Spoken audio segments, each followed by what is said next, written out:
हे पुत्र, ये पिता और पुत्र की वार्तालाप चल रही है। हे पुत्र, पूर्वोक्त प्रकार ही सर्व गृहस्थ सज्जन पुरुषों को अभय लोक के सुख का कारण है। अब गृहस्थ में है ना हम सारे, अब गृहस्थ के अंदर हम क्या देखते हैं, ये मूर्ति पूजा वगैरह होती है ना गृहस्थ के अंदर, इसी के ऊपर ज़्यादा चलते हैं गृहस्थी, ज्ञान मार्ग में बहुत कम होते हैं। तभी पिता पुत्र को कह रहे हैं, जो ऊपर का उन्होंने सगुण और निर्गुण दोनों बताए हैं, कहते हैं जो ऊपर जो बताया गृहस्थ सज्जन पुरुषों को उभय लोक यानी ऊपर के लोकों की प्राप्ति होता है, प्राप्ति का कारण यही है। सारा दिन भजन में रहना हे गृहस्थ विमुक्त साधु पुरुषों का काम है। जो गृहस्थ में नहीं है वही सारा दिन भजन कर सकते हैं, और जो गृहस्थ के अंदर है ना, उनके पास टाइम लिमिट होगा ना, सारा काम करना है, सारा आकार के साथ सारा व्यवहार करना है। गृहस्थों का नहीं, क्योंकि चोर यार ठग राजा राजपुरुष अभ्यगत साधु पशु पक्षी जीव देवता बेटी भाग्नी आदि निज संबंधी ब्राह्मण आदि जुल्मी फकीर फुकरा लुच्चा जुआरी उठाई गिरा भूत पिशाच प्रेत डाकनी इंद्रजाली भ्रमक काल बेली स्वांगी जूठे मंत्री तंत्री रसायनी वैद वेश्या का जड़ इत्यादि साधु असाधु हजारों जीव मुफ्त माल खाने वाले गृहस्थों के आश्रय हैं। अब देखो, अब जो अपने गृहस्थ को छोड़ा हुआ विरक्त है, सन्यासी है, साधु है, वो भी तो अपना जीवन का पालना कर रहा है। उसके जीवन की पालना कैसे होती है? गृहस्थियों से। अब गृहस्थियों की कैसे होती है? वो खुद कर्म करते हैं, है ना, गृहस्थी खुद कर्म करती हैं। अब वो कर्म करके तो उससे उनका लेन देन का व्यवहार होता है। अब लेन देन के व्यवहार से वो साधुओं को भी दान दक्षिणा देते हैं, है ना, तभी उनका भी चलता है ना। अब किसी एक ने तो नहीं देना दान दक्षिणा, दान दक्षिणा सारी जिसका जहाँ लिखा हुआ है दाना पानी उसने उसको देना है। अब तभी उनका निर्वाह होता है। कहते हैं नहीं तो उनका निर्वाह कैसे होगा? गृहस्थ विमुक्त साधु पुरुषों के तो आश्रय नहीं है, साधु ही उल्टा गृहस्थ के आश्रय है ना। साधु है ना गृहस्थ के आश्रय, क्योंकि वो अर्निंग करेंगे तो उनको दान दक्षिणा देंगे। खेती व्यापार नौकरी हुनर आदि व्यवहार बिना धन आकाश से व नदी में से तो आता नहीं, कुछ ना कुछ तो कर्म करना पड़ता है, और ना किसी को पूर्व आया है। धन बिना कार्य की सिद्धि होती नहीं। जो गृहस्थ व्यवहार नहीं करे और सारा दिन भजन ही करता रहे तो पूर्वोक्त जीवों की और अपनी पालना कैसे होगी? अब गृहस्थी है, अगर वो कर्म नहीं करता है ना, एक तो उसका अपना निर्वाह भी नहीं होगा, तो वो उसने जो साधुओं का निर्वाह करना है ना, दान दक्षिणा जो भी करना है उनका भी नहीं होगा। फिर जो व्यवहार करेगा तो हजारों तरह के हानि लाभ का चिंतन रूप दलील भी तथा शरीर वाणी का व्यापार भी कहीं थोड़ा तो कहीं बहुत पड़ेगा। अब गृहस्थियों के सिर पे है ना, भी उन्होंने व्यवहार करना है। अब व्यवहार करना है तो उनका मन भी तो चलेगा। अब व्यवहार मन के बिना नहीं होगा, चलेगा, उनका मन भी चलेगा। कहते कहीं तो उनका थोड़ा चलेगा, कहीं उनका ज़्यादा चलेगा। इतना करने से भी नियम कहीं है कि नफ़ा व नुकसान होवेगा। अब मान लो गृहस्थी सजगता नहीं रखता तो वो तो फंस गए, है ना। कर्म करेगा, अब कर्म करने में उसका मन चलेगा, तो अब अगर उसने ध्यान नहीं रखी, सजगता नहीं रखी तो फंस गया। फिर कहते हैं नफ़ा नुकसान भी होवेगा। इससे सम्यक विचार देखिए तो गृहस्थों को किंचित काल भी सच्चे दिल से ईश्वर का भजन और सच्चावट का व्यवहार मोक्षदायक होवेगा। कहते हैं इसलिए ना, अगर हम सम्यक विचार करें, अब गृहस्थी हमेशा सारा दिन भजन नहीं कर सकता। अगर वो थोड़ी देर के लिए भी भजन करता है और सच्चे मन से करता है तो उसको मोक्ष जल्दी प्राप्त हो जाएगा। जो कोई न्यायकारी ईश्वर है तो जो ऐसा नहीं माने तो गृहस्थ लाचार है। अगर कोई कहे कि इसने भजन तो थोड़ा सा किया है, इसको थोड़ी उसकी प्राप्ति हो जाएगी भगवान की, इसको थोड़ी मिल सकते हैं भगवान। फिर कहते हैं अगर कोई ऐसा मानता है फिर गृहस्थी तो लाचार हो गई, है ना। उन्ना को तो ईश्वर करण मिल ही नहीं सकता, उनको तो कभी प्राप्ति हो ही नहीं सकती।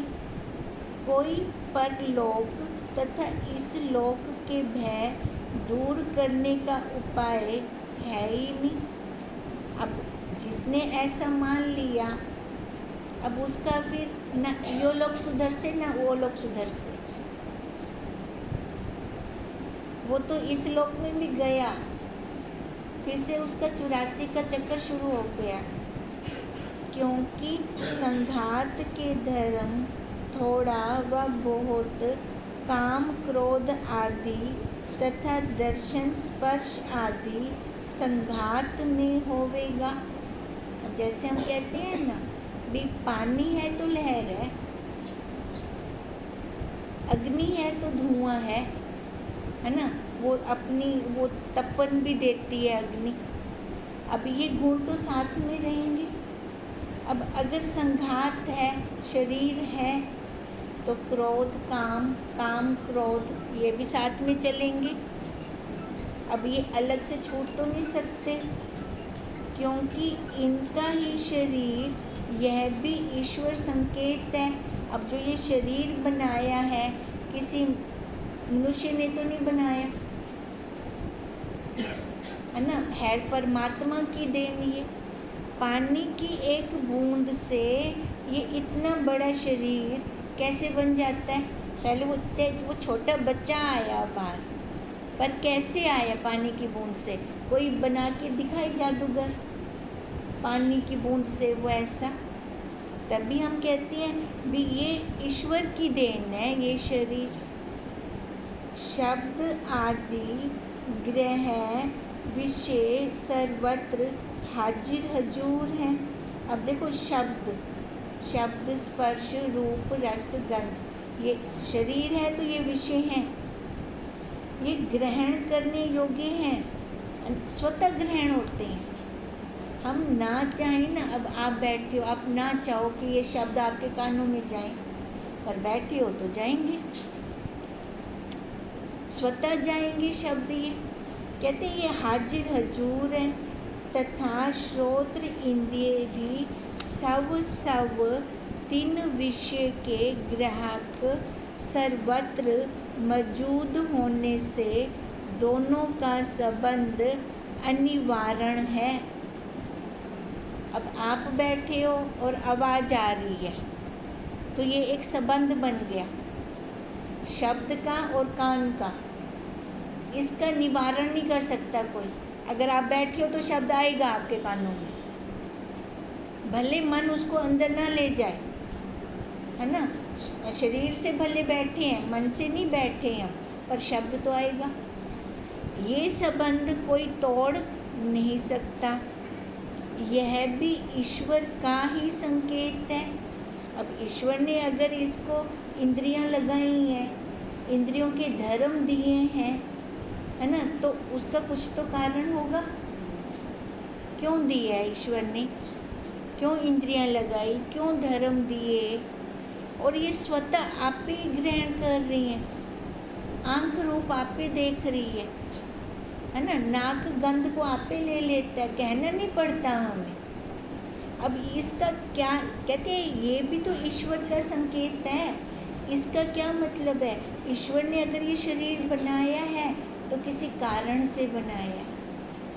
अब वो कारण क्या है, अपने आप को जानना।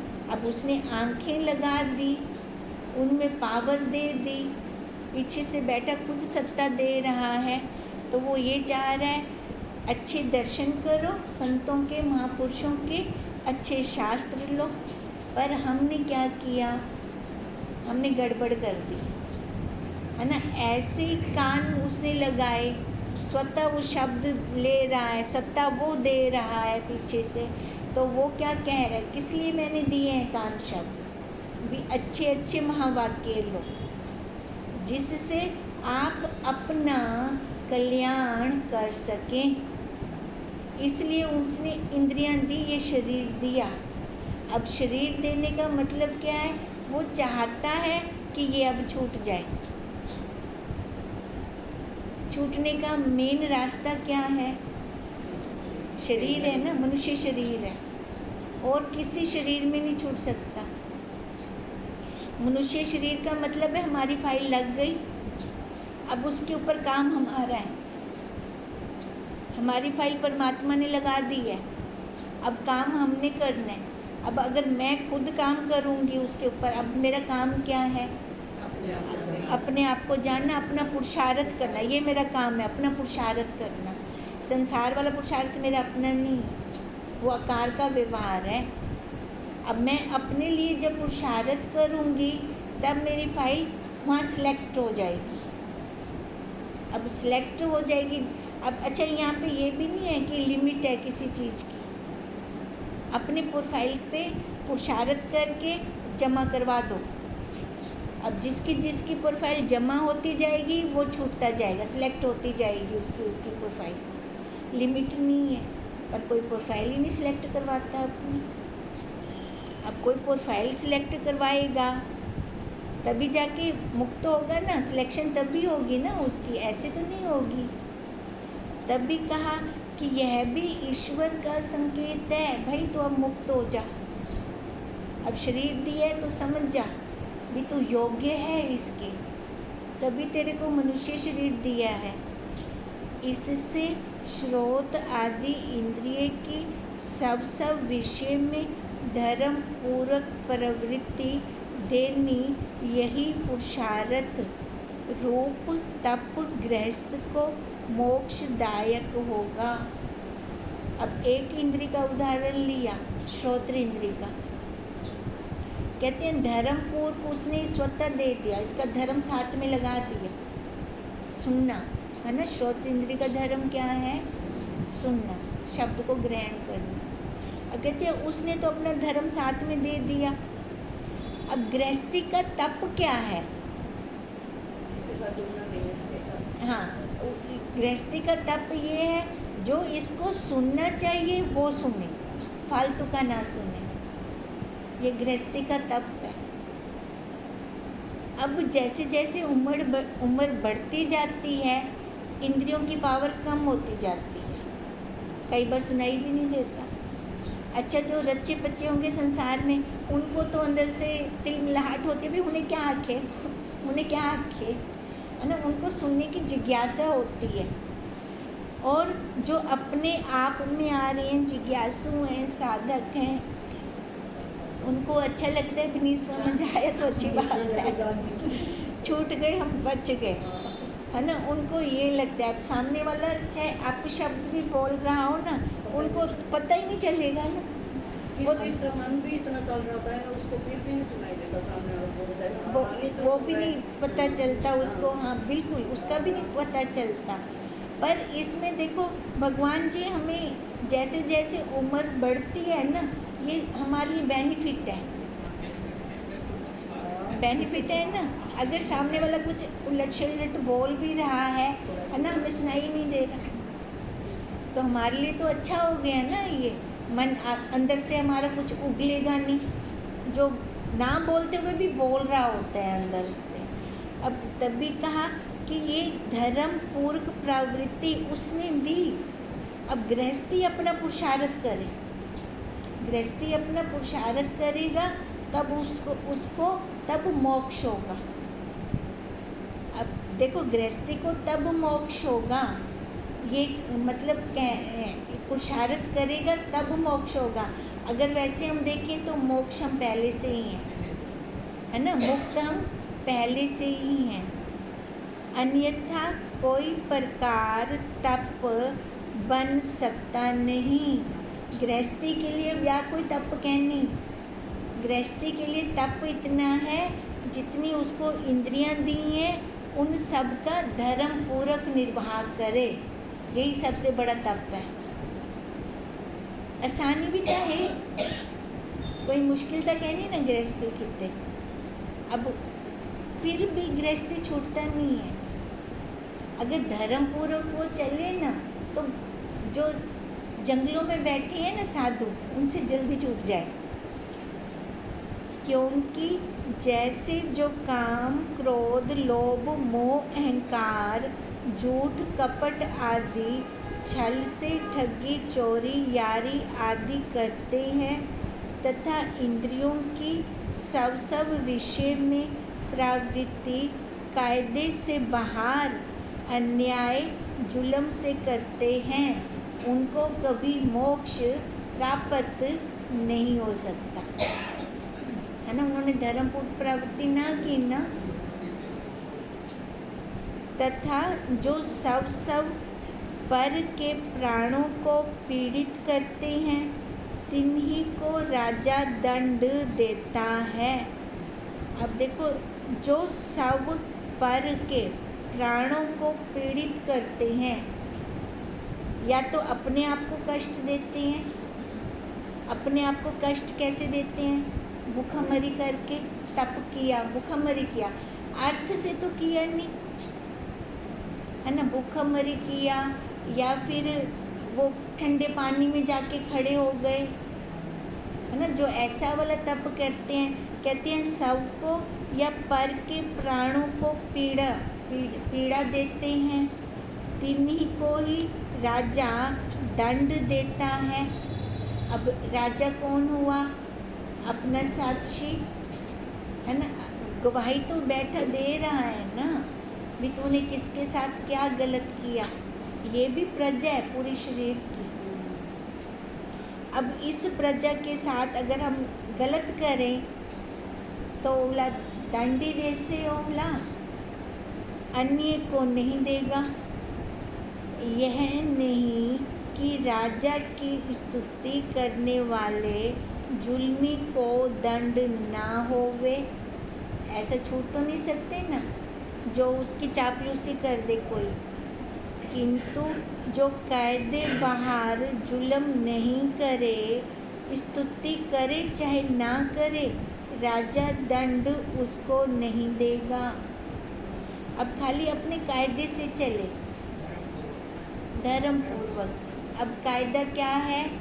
हर इंद्रिय का धर्म पूर्वक निर्वाह करे, भले फिर वो राजा की स्तुति करे चाहे ना करे, है ना। उसको राजा दंड नहीं देगा। कायदा छोड़ना ही जुल्म है। अब कायदा छोड़ना मतलब धर्म पूर्वक निर्वाह ना करना इंद्रियों का, ये है कायदा छोड़ना, है ना। अब आँख दी है, आँख से हमने अच्छा काम तो लिया नहीं, ठीक है। आँख से हमने गलत दृश्य देखे, तो हर इंद्रिय से हम जो कर्म करते हैं उसके संस्कार जाते हैं। खाली भोजन खाने से नहीं जाते संस्कार, हर इंद्रिय से हम खाते हैं।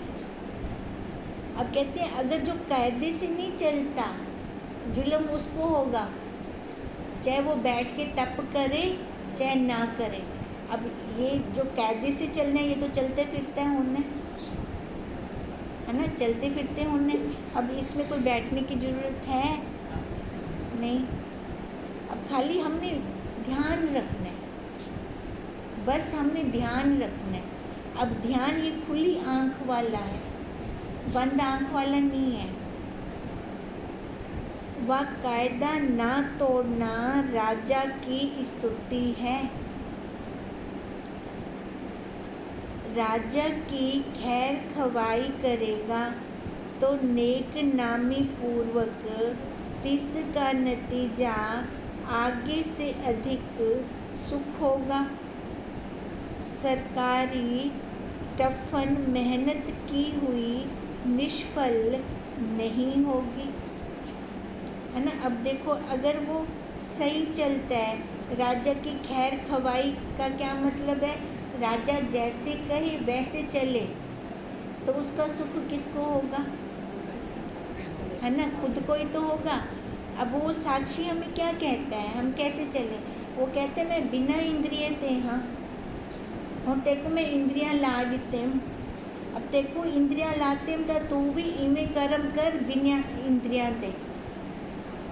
कानों बिना सुनता हूँ, वाणी बिना कहता हूँ, ऐसे चल। अब उसकी खैर खवाई करती है राजा की, तो सुख होगा, वो प्रसन्न होगा ना। प्रसन्न होगा तो एक में हो जाएंगे राजा के साथ, एक में होंगे तो दोबारा जन्म नहीं होगा ना। जन्म कब है, जब हम बाहर निकल गए, है ना।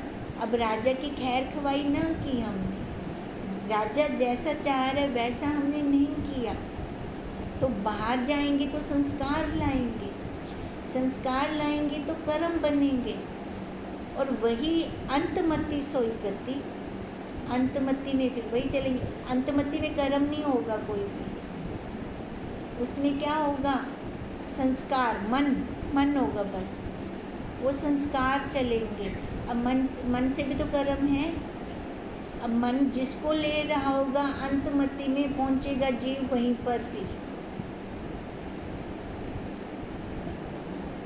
यह नहीं है कि राजा सज्जनों के धर्म रूप कायदे पूर्वक काम, क्रोध, लोभ, मोह, अहंकार करते हुए तथा निज इंद्रियों को सज्जनों वत सब विषय में प्रवृत्त निवृत्त करते हुए तथा खान पान, शयन, पहरान, सवारी आदि करते हुए तथा निज पुत्र, स्त्री आदि अनुकूल मित्रों से प्रीति करते हुए तथा निज धन को अन्याय युक्ति से हरता, चोर, ठग, दंभ आदि पुरुषों से अप्रीति रूप द्वेष करते हुए तथा व्यवहार में किसी का न लिहाज रूपी अध्याय करते हुए तथा दान तीर्थों आदि न करते हुए राजा दंड